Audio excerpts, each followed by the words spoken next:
ఈరోజు చంద్రబాబు నాయుడు గారి నాయకత్వంలోని ప్రభుత్వం 2026-27 బడ్జెట్ని ప్రవేశపెట్టింది. ఆ బడ్జెట్తో పాటు వ్యవసాయ బడ్జెట్ను కూడా ప్రవేశపెట్టారు. దాంట్లో ఒక మంచి కొటేషను రాశారు. వ్యవసాయం గాడి తప్పితే మిగిలిన ఏ రంగం ముందుకెళ్ళదని స్వామినాథన్ గారు చెప్పారని రాశారు. కానీ ఒక్క వ్యవసాయం గాడి తప్పితే ఏ రంగం ముందుకెళ్ళదు. కానీ ప్రభుత్వం గాడి తప్పింది కాబట్టి రాష్ట్రమే కుదేలైపోతుంది.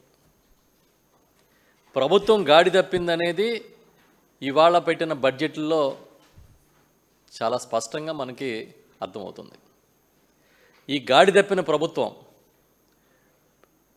ఈ అధికారంలోకి వచ్చిన తర్వాత పెట్టిన మూడో బడ్జెట్ ఇది.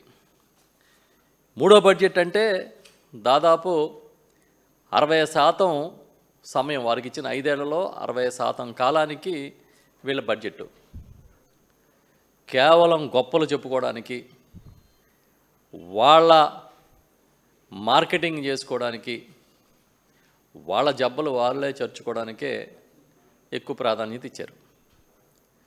చిత్రం ఏంటంటే ఈ బడ్జెట్ చూస్తే ఇది గత ప్రభుత్వం రైతుకి ఉన్న చేదు అనుభవాలని తొలగించి అని వ్యవసాయ బడ్జెట్లో పెట్టారు. మేము అడుగుతున్నాం, ఏది చేదు అనుభవం? గత ప్రభుత్వంలో ఆనాటి ముఖ్యమంత్రి శ్రీ వైఎస్ జగన్మోహన్ రెడ్డి గారు అధికారంలోకి వచ్చిన తర్వాత రైతు భరోసా అనే పెట్టుబడి సాయం చేయాలనే ఒక కార్యక్రమాన్ని మేనిఫెస్టోలో ప్రకటించిన ప్రకారం అమలు చేయడం చేదు అనుభవమా? ఆ పథకాన్ని కాపీ కొట్టి అన్నదాత సుఖీభవ అని ఇంకొక పథకాన్ని మీరు తీసుకొస్తున్నట్టుగా చెప్పి ఆయనకన్నా జగన్మోహన్ రెడ్డి గారి కన్నా మేము ఎక్కువ ఇస్తాము, 20,000 రూపాయలు ఇస్తానని చెప్పి మోసం చేయడం చేదు అనుభవమా? ఉచిత పంటల బీమా పథకాన్ని దేశంలోనే మొదటిసారిగా అమల్లోకి తీసుకొచ్చిన జగన్మోహన్ రెడ్డి గారు తీసుకొచ్చిన కార్యక్రమం చేదు అనుభవమా? అధికారంలోకి వచ్చిన వెంటనే ఉచిత పంటల బీమాని రద్దు చేసిన చంద్రబాబు నాయుడు గారు ఇచ్చిన ప్రభుత్వం తీసుకున్న నిర్ణయం చేదు అనుభవమా?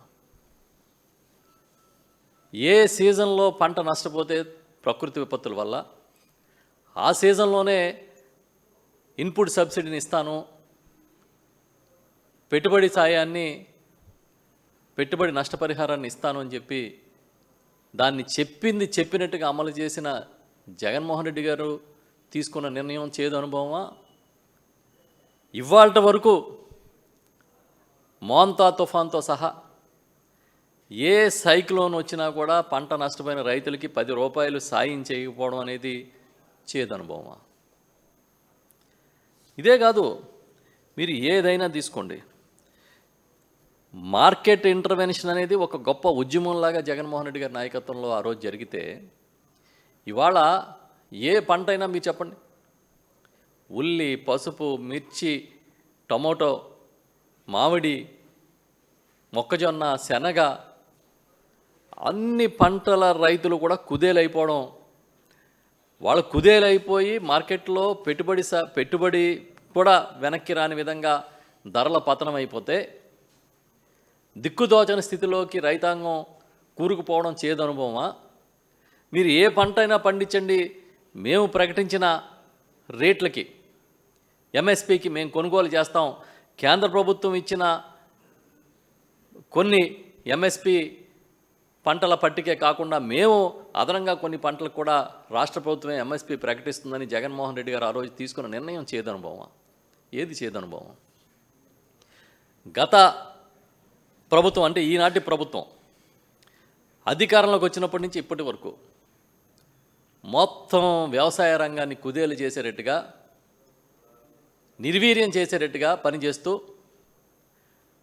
ఒక మాటలో చెప్పాలంటే వ్యవసాయం అనేది వాళ్ళ మైండ్ సెట్లో అది లాభదాయకం కాదు, దండగానే ఏదైతే ఉందో దాన్ని వాళ్ళ మీరు తీసుకొచ్చిన బడ్జెట్లో కనబడే విధంగా పెడుతున్నారనేది మాత్రం పచ్చి నిజం. ఎన్ని అబద్ధాలంటే ఏమీ చేయకపోయినా చేసినట్టుగా. ఇవాళ రైతులను వెళ్ళి అడగండి. ఒక గొప్ప వ్యవస్థను ఆ రోజు జగన్మోహన్ రెడ్డి గారు రైతు భరోసా కేంద్రాలు తీసుకొస్తే దానికి పేరు మార్చి రైతు సేవా కేంద్రం అని పెట్టి పోనీ వాటినైనా సక్రమంగా నడుపుతున్నారంటే అది లేదు. అక్కడ కియోస్కులు కూడా పనిచేయని పరిస్థితిని క్రియేట్ చేశారు. చివరికి యూరియా అందించలేని స్థితికి దిగజారిపోయిన మీ ప్రభుత్వం రైతు సంక్షేమ ప్రభుత్వం అని మీ బడ్జెట్లో చెప్పుకోవడానికి మీకు సిగ్గు అనిపించట్లేదా అని మేము అడుగుతున్నాం. బస్తా యూరియా కావాలంటే రైతులు ఇవాళ అయితే వారం రోజుల పాటు లైన్లో నుంచోవాలి, లేకపోతే బ్లాక్ మార్కెట్లో కొనుక్కోవాలని పబ్లిక్గా కనిపిస్తూ ఉంటే దాన్ని కూడా కవర్ చేసుకుని మేమేదో గొప్పగా ఎరువుల వాడకాన్ని తగ్గిస్తాం, పురుగు మందుల వినియోగాన్ని తగ్గిస్తాం, అందుకోసమే ఈ కార్యక్రమం చేసామన్నట్టుగా పబ్లిసిటీ చేసుకుంటున్నారు. ఒక యూరియా బస్తా కోసం రైతులు పడగాపులు పడుతూ ఉన్న పరిస్థితి. ఒక కేజీ విత్తనాల కోసం, నాణ్యమైన విత్తనాల కోసం బారులు తీసి రోజుల తరబడి క్యూల్లో నిలబడాల్సిన పరిస్థితిని రైతులు క్రియేట్ చేసి సిగ్గు లేకుండా మేమేదో రైతులకి గొప్పగా సాధించామని చేస్తున్నామని చెప్పుకుంటున్నారంటే ఇంతకన్నా దగాకోరు, అబద్ధాల కోరు ప్రభుత్వం ఉంటుందా అని మేము అడుగుతున్నాం. ఎప్పుడు చంద్రబాబు నాయుడు గారికి రైతుల పట్ల చిన్న చూపే. 20 నెలల కాలమైంది మీరు వచ్చి, ఇదిగో రైతులకి మా మార్క్ ఇది అని ఒక్క పథకాన్ని మీరు చెప్పగలుగుతారా? అంతెందుకు ఇవాళ బడ్జెట్లో మీ అన్నదాత సుఖీభవ కార్యక్రమానికి ఎంత పెట్టారు? 6,600 కోట్లు చూపించారు. కానీ గత ప్రభుత్వం వేసిన లెక్కల ప్రకారం 54 లక్షల మంది రైతులకి మీరు అందించాలని అంటే ఇంచుమించుగా 10,200 కోట్లు బడ్జెట్లో పెట్టాలి. కానీ మీరు పెట్టింది ఎంత? 6,600 కోట్లు. అంటే డెలిబరేట్గా మేము ఇంత మొత్తాన్ని ఎగ్గొడుతున్నామని మీ బడ్జెట్లోనే చెప్పారు కదా. అంటే సంవత్సరానికి ఇంచుమించుగా 3,500 కోట్ల వరకు రైతాంగానికి మీరు ఇవ్వాల్సింది ఎగ్గొడుతూ, అంటే ఈ 2 ఏళ్ల కాలంలోనే ఇంచుమించుగా 7,000 కోట్ల రూపాయలు ఎగ్గొట్టామని మీరే బడ్జెట్లో ఒప్పుకున్నారు. ఇదే కాకుండా 54 లక్షల మంది రైతులకు ఇవ్వాల్సి వస్తే మీరిచ్చేది 46 లక్షల మందికి ఇచ్చామని చెప్తున్నారు. మరి మిగతా వాళ్ళందరూ ఎందుకు ఈ లెక్కల్లోకి రాలేదు?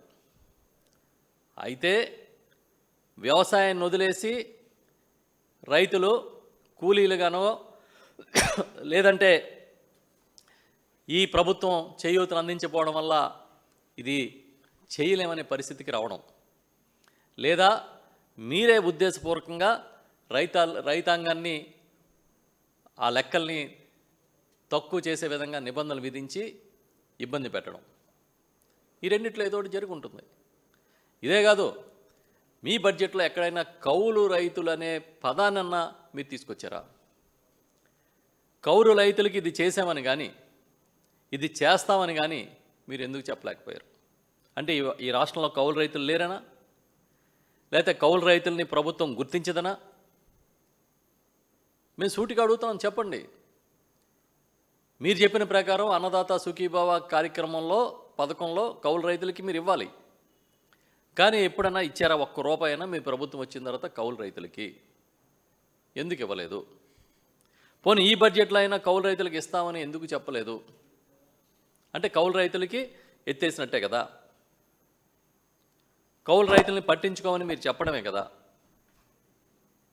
కౌలు రైతులు ఎవరుంటారు? ఎస్సీ, ఎస్టీ, బీసీ, మైనార్టీలు అత్యధికంగా ఉంటారు. ఒక కూలీ అనిపించుకోలేక కౌలు తీసుకుని ఆ రైతు వ్యవసాయం చేస్తాడు. అలాంటి వాళ్ళకు కూడా చేయూతలు ఇవ్వలేని మీ ప్రభుత్వం ఇవాళ గొప్పలు చెప్పుకోవడం అని ఏదో పెద్ద ఎత్తున ప్రచారం చేసుకోవడం చూస్తుంటే మీకు ఒక వ్యూహం లేదు ప్రభుత్వానికి రైతుల సంక్షేమం మీద. మీకు ఈ ప్రభుత్వానికి ఒక ప్రణాళిక లేదని ఈ బడ్జెట్ చూస్తే అర్థమైపోతుంది. కేవలం గత ప్రభుత్వంలో జగన్మోహన్ రెడ్డి గారు చేసిన కార్యక్రమాల్ని మీ అకౌంట్లో వేసుకోవడం తప్ప ఇంకేం చేశారని అడుగుతున్నాం.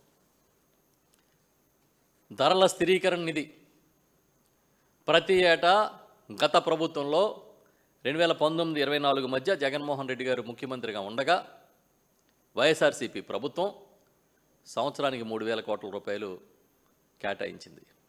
ఇవాళ మీరెంత కేటాయించారు? 300 కోట్లు. మీరేం చెప్తున్నారు గొప్పగా? మేము 300 కోట్లు కేటాయించినా గతంలో 588 కోట్లు ఖర్చు పెట్టేశాం చాలా ఘనంగా అని చెప్తున్నారు. ఒకసారి లెక్కలు తీసి చూడండి. గత ప్రభుత్వం హయాంలో సుమారు 7,800 కోట్ల రూపాయల మార్కెట్ ఇంటర్వెన్షన్ ప్రోగ్రామ్స్ జరిగాయి. ఇది అబద్ధమా? మీరు వచ్చి 588 కోట్లు ఖర్చు పెట్టామని గొప్పగా చెప్తుంటే అసలు ఏ పంటకైనా ఈ రాష్ట్రంలో మీరు వచ్చినప్పటి నుంచి గిట్టుబాటు ధర ఉందా? ఏ రైతాంగాన్ని మీరు ఆదుకున్నారు చెప్పండి? ఒక మామిడి రైతును ఆదుకున్నారా? ఒక శనగ రైతును ఆదుకున్నారా? ఒక పత్తి రైతును ఆదుకున్నారా? ఒక చెరుకు రైతును ఆదుకున్నారా? ఏ రైతును ఆదుకున్నారు? ఇవాళకి ఎంఎస్పీ కన్నా తక్కువకి ధాన్యాన్ని కొంటున్నారు. ఇంకా ఉల్లి టమోటా ఇలాంటి రైతులైతే రోడ్ల మీద పారబోస్తున్న పరిస్థితి. మామిడి రైతులకి కేజీకి 8 రూపాయలు మీరు ఇస్తామని చెప్పి చిత్తూరు జిల్లాలో ఇచ్చినట్టుగా మీరు లెక్కలు చెప్తున్నారు. కానీ అక్కడ రైతాంగాన్ని అడిగితే రాలేదని చెప్తున్నారు. ఇవాళ బడ్జెట్లోనే చెప్పారు. మరి ఏమైపోయినాయి ఆ నిధులు? కేజీకి 8 రూపాయలు కదా ఇస్తామన్నారు, మీరు ఎంత ఇచ్చారు? మిర్చి రైతులకు మీరు ఏమైనా సాయం చేశారా? ఎటు చూసినా దీని నిండా కూడా అబద్ధాలే. ఇన్పుట్ సబ్సిడీ 310 కోట్లు ఇచ్చామని చాలా గొప్పగా చెప్పుకుంటున్నారు. గత ప్రభుత్వంలో చూడండి, వెళ్ళి చెప్పిన సమయానికి చెప్పిన విధంగా రైతుల అకౌంట్లో ఇన్పుట్ సబ్సిడీ వేసిన ఘనత ఈ రాష్ట్ర చరిత్రలో ఒక్క జగన్మోహన్ రెడ్డి గారిది మాత్రమే.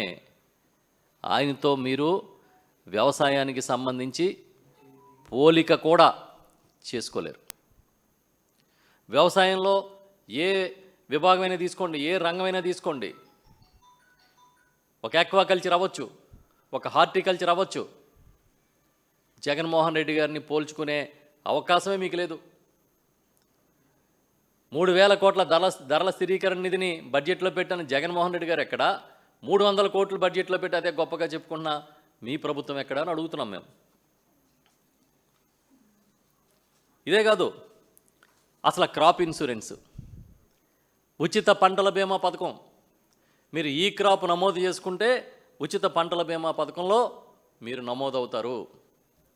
మీ పంట పోతే మీరు రూపాయి ప్రీమియం కట్టకుండా మీ ఇంటికి బీమా మొత్తం వచ్చే విధంగా జగన్మోహన్ రెడ్డి గారు ఆ రోజు విధానాన్ని తీసుకొచ్చి ఇంచుమించుగా 5,000 కోట్ల రూపాయల వరకు బీమా నిధుల్ని చెల్లించిన చరిత్ర అయింది. కానీ వాళ్ళు మీరేం చేశారు? ఉచిత పంటల బీమా పథకం ఎత్తేశారు. రైతే ప్రీమియం కట్టుకోవాలి. కట్టుకోలేని రైతు ఉంటే వాళ్ళ కర్మని వాళ్ళకే వదిలేస్తున్నాం అన్నట్టుగా ప్రవర్తించారు. ఇంకో పక్క రైతుకి పెద్ద భారాన్ని పెట్టి ఒకవేళ నిజంగా పంట పోయినా కూడా ఆ కంపెనీలు మీనమేషాలు లెక్కబెట్టి రకరకాల రూల్స్ రెగ్యులేషన్స్ చెప్పి వాళ్ళకి ఇన్సూరెన్స్ ఇవ్వలేని పరిస్థితి. తీరా చూస్తే ఈసారి మీ బడ్జెట్లో ఎంత పెట్టారు? 250 కోట్లు. వడ్డీ లేని రుణాలని చెప్తున్నారు, దానికి ఒక 250 కోట్లు. గత ఏడాది చెల్లించారా మీరు? వడ్డీ లేని రుణాలకి రైతులకి ఇవ్వాల్సిన వడ్డీ రాయితీ ఇచ్చారా? ఇస్తే ఎంత ఇచ్చారో చెప్పండి. పచ్చి అబద్ధాలు ఈ విధంగా బడ్జెట్లో పెట్టుకోవడానికి తప్పు అనిపించట్లేదా మీకు అని అడుగుతున్నాం. ఇంకా ఆక్వాకల్చర్ అయితే ఎంత దుర్మార్గంగా అబద్ధాలు రాసుకున్నారంటే, ప్రధాన బడ్జెట్లో 850 కోట్లు ఖర్చు పెట్టామని, వ్యవసాయ బడ్జెట్లో 627 కోట్లు ఖర్చు పెట్టామని. ఆ రోజు చంద్రబాబు నాయుడు గారు ఎన్నికల ముందు ఏం చెప్పారు? ఎక్వా జోన్ లేదు, నాన్ ఎక్వా జోన్ లేదు, రాష్ట్రంలో ఎక్కడ ఆక్వాకల్చర్ చేసినా విద్యుత్ యూనిట్కి రూపాయిన్నరకి ఇస్తానని కదా చెప్పారు. మరి ఇవాళ ఎందుకు ఇవ్వట్లేదు?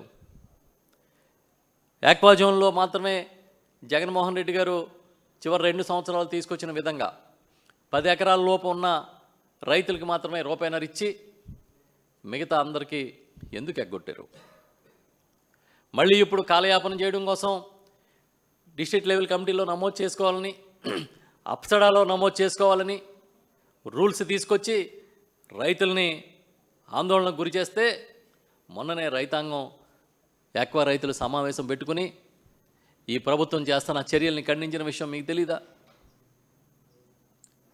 అబద్ధాలు ఎందుకు చెప్పాలి? ఎన్నికల ముందు చేయలేమంటే చేయలేమని చెప్పకుండా, చేతికి ఎముకే లేనట్టుగా నోటికి ఏమొస్తే అది చెప్పి ప్రజల్ని, అన్ని వర్గాల్ని తప్పుదారి పట్టించి ఇవాళ చంద్రబాబు నాయుడు గారు ఏరు దాటిన తర్వాత తెప్ప తగలేసినట్టుగా ప్రవర్తిస్తున్నారనడానికి ఇవన్నీ కూడా ఉదాహరణలే. ఇది నాయుడు గారికి అలవాటే. ఎన్నికల ముందు చెప్పింది ఎన్నికల తర్వాత మర్చిపోతాడు. ఒక వ్యవసాయం కాదు, ఏది తీసుకున్నా అంతే. అసలు ఎన్ని అబద్ధాలంటే ఈ బడ్జెట్లో. పైగా చాలా చిత్రం, ఏదో హార్టికల్చర్ అనేది కొత్తగా వీళ్ళే కనిపెట్టినట్టు, హార్టికల్చర్కి పెద్ద ఊతం వీళ్ళే తీసుకొస్తున్నట్టుగా ప్రచారం మొదలుపెట్టేశారు. మేము అడుగుతున్నాం, హార్టికల్చర్కి ఎప్పుడు మేలు జరిగింది ఈ ఉమ్మడి రాష్ట్రంలో? పోని ఆ రోజు వైఎస్ రాజశేఖర రెడ్డి గారు ముఖ్యమంత్రిగా ఉన్నప్పుడే కదా 2004 వరకు 1,02,000 హెక్టార్ల విస్తీర్ణంలో హార్టికల్చర్ ఉంటే ఉమ్మడి రాష్ట్రంలో. ఇవాళ 2014కి 23,29,000 హెక్టార్లలో హార్టికల్చర్ వచ్చింది. ఆ 10 ఏళ్ల కాలంలో ప్రభుత్వంలో చంద్రబాబు నాయుడు గారు ఉన్నారా? ఎవరున్నారు? ఇవాళ ఏం చెప్తున్నారు ఈ విజనరీ గారు? బడ్జెట్లో చూస్తే ఒక చిత్రమైన పథకం కనిపించింది. ఏంటంటే అది రాయలసీమ గ్లోబల్ హార్టికల్చర్ హబ్ అంట. ఒక పక్కనేమో అప్పుల కోసం దేశం అంతా తిరుగుతున్నారు. ఎవడు అప్పిస్తే ఎంత వడ్డైనా పర్లేదని తెచ్చేసి ఈ రాష్ట్రాన్ని అప్పుల కుప్పగా మార్చడానికి సిగ్గు శరం లేకుండా తెగబడుతున్నారు. కానీ వీళ్ళు ఏంటంటే ఒక పథకం పెట్టారు దీంట్లో. ఇది ఒక పెద్ద బాహుబలిలాగా ఒక స్టోరీ రాశారు బడ్జెట్లో. రాయలసీమను గ్లోబల్ హార్టికల్చర్ క్లబ్గా తీర్చిదిద్దడానికి 1,00,000 కోట్ల విలువైన ప్రాజెక్ట్ని ప్రైవేటు పెట్టుబడులు కేంద్ర సహకారంతో అమలు చేస్తామంట. దీంట్లో ప్రభుత్వ వాటా 30,000 కోట్లంట. పిల్లలకి ఇవ్వాల్సిన ఫీజు రియంబర్స్మెంట్ ఇవ్వరు. ప్రభుత్వ ఆసుపత్రుల్లోనేమో మందులు కొనడానికి డబ్బులు ఇవ్వరు. జగన్మోహన్ రెడ్డి గారు కట్టిన ప్రభుత్వ మెడికల్ కాలేజీలని పూర్తి చేయడానికి డబ్బులు లేవంటారు. మరి ఈ డబ్బులు ఎక్కడి నుంచి వస్తాయి మీకు? 30,000 కోట్లు చెప్పండి, ఎక్కడి నుంచి తెస్తారు? ఎవరితో మీరు అనుసంధానం చేసేది? ఇన్ని అబద్ధాలా? పైగా బడ్జెట్లో. ఇంకా చిత్రం ఏంటంటే రైతు బజార్లను కూడా పీపీపీ మోడల్ అంట. అసలు ప్రైవేటు వ్యక్తుల మీద, ప్రైవేటు సంస్థల మీద చంద్రబాబు నాయుడు గారికి ఉన్నంత ప్రేమ ప్రపంచంలో ఎవరికీ ఉండదు. ఎస్, రైతు బజార్ని పీపీపీ మోడల్లో తీసుకొస్తున్నారంట. ఇది ఘనత అని బడ్జెట్లో రాసుకున్నారు. ఇదిగో రాష్ట్రంలో విశాఖపట్నంలోని ఎంఈపీ కాలనీలోని, గోపాలపట్నం, అదేవిధంగా విజయవాడ, గుంటూరు, తిరుపతిలో పీపీపీ పద్ధతిలో అత్యాధునిక రైతు బజార్ని నిర్మిస్తున్నాం. ఆ రైతు బజార్లు ఎందుకు వచ్చినాయి?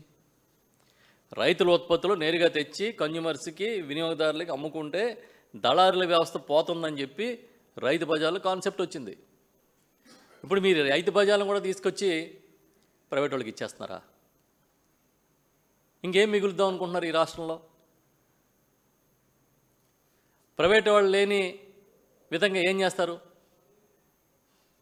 ఇంత ప్రేమ ఏంటి మీ కార్పొరేట్ మీద? అంటే మీ చేత కాదన్నమాట. రైతు బజార్ల నిర్వహణ కూడా మీకు చేత కాదని మీ బడ్జెట్లో ఒప్పుకున్నారు. ఎంత తెగబడిపోతున్నారంటే ప్రైవేటు వాళ్ళకి దొరికినట్టు ఖర్చు పెట్టడానికి ఏది వదలకుండా. ఎందుకు ఇంత ప్రేమ మీ ప్రైవేటు వాళ్ళ మీద? ఒక పక్కన 99 పైసలకి భూములు ఇస్తారు, అందులో రాసుకుంటారు పెట్టుబడిదారులకి. గతంలో భయం వేసేదంట జగన్మోహన్ రెడ్డి గారు ఉన్నప్పుడు, ఇప్పుడు అందరూ వచ్చేస్తున్నారంట. దేశం మొత్తం మీద అత్యధికంగా పెట్టుబడులు ఆంధ్రప్రదేశ్కి వస్తున్నాయంట. మీరు 99 పైసలకి ఎకరం ఇస్తానంటే ఎకరం 50 కోట్లు 100 కోట్లు ధర పలుకుతున్న దగ్గర ఎవడన్నా వస్తాడు? నల్ల కోట్లు వేసుకుని మీరు ఇచ్చే భూములు కొట్టేయడానికి మీ సొంత మనుషులు చాలామంది వస్తారు. పైగా నువ్వు 99 పైసలకి ఎకరం ఎందుకంటే ముఖ్యమైన మంత్రి ఒక ఆయన ఉన్నారు రాష్ట్రంలో, నారా లోకేష్ గారు. ఆయన ఏం చెప్తారు? మొత్తం 99 పైసలకి ఇస్తామని చెప్తాడు. బడ్జెట్లో ఇవాళ గౌరవ ఆర్థిక మంత్రి గారు పయ్యావుల కేశవ్ గారు సిగ్గు లేకుండా ఆ బడ్జెట్లోనే ఏం రాస్తున్నారంటే గూగుల్ డేటా సెంటర్ని నారా లోకేష్ గారు తీసుకొచ్చారని రాస్తారు. ఓ పక్కన గూగుల్ అదాని అందరూ ప్రకటన చేశారు. ఇది గత ప్రభుత్వ హయాంలో అదాని తీసుకొద్దాం అనుకున్నదే, వీళ్ళిద్దరికీ మధ్యలో ఒప్పందం ద్వారా దీని నిర్మాణం జరుగుతుంది. ఇదేం కొత్త సెంటర్ కాదు, గూగుల్ ఏం కాదు, అదాని ఇది ఒరిజినల్గా ఆ రోజు సెంటర్ అని. అయినా కూడా మీరు బడ్జెట్లో లోకేష్ గారికి జాకీ వేస్తారు. వేసి అసలు ఏదో రాశారు, చాలా రాశారు, దార్శనికత అన్నారు, ఇంకేదో అన్నారు. అంటే ఏంటంటే ఇవాళ లోకేష్ గారిని పొగడకపోతే మీ ప్రభుత్వంలో చాలా కష్టం అనే విషయం చెప్పకనే మీరే చెప్తున్నారు. ఎందుకంటే ఇవాళ ప్రభుత్వం ఎలా నడుస్తుందో అందరికీ తెలుసు. అసలు ఈ బడ్జెట్ మొత్తం చూస్తే రైతు వెన్ను విరిచేటట్టుగా ఉంది, కానీ రైతుకు మద్దతు ఇచ్చేటట్టుగా ఎక్కడుంది? చాలా దురదృష్టకరమైన ఇంకొక ఇన్ఫర్మేషన్ కూడా మీకు చెప్పాలి. ఎందుకంటే వీళ్ళు చెప్పిన అబద్ధం చెప్పకుండా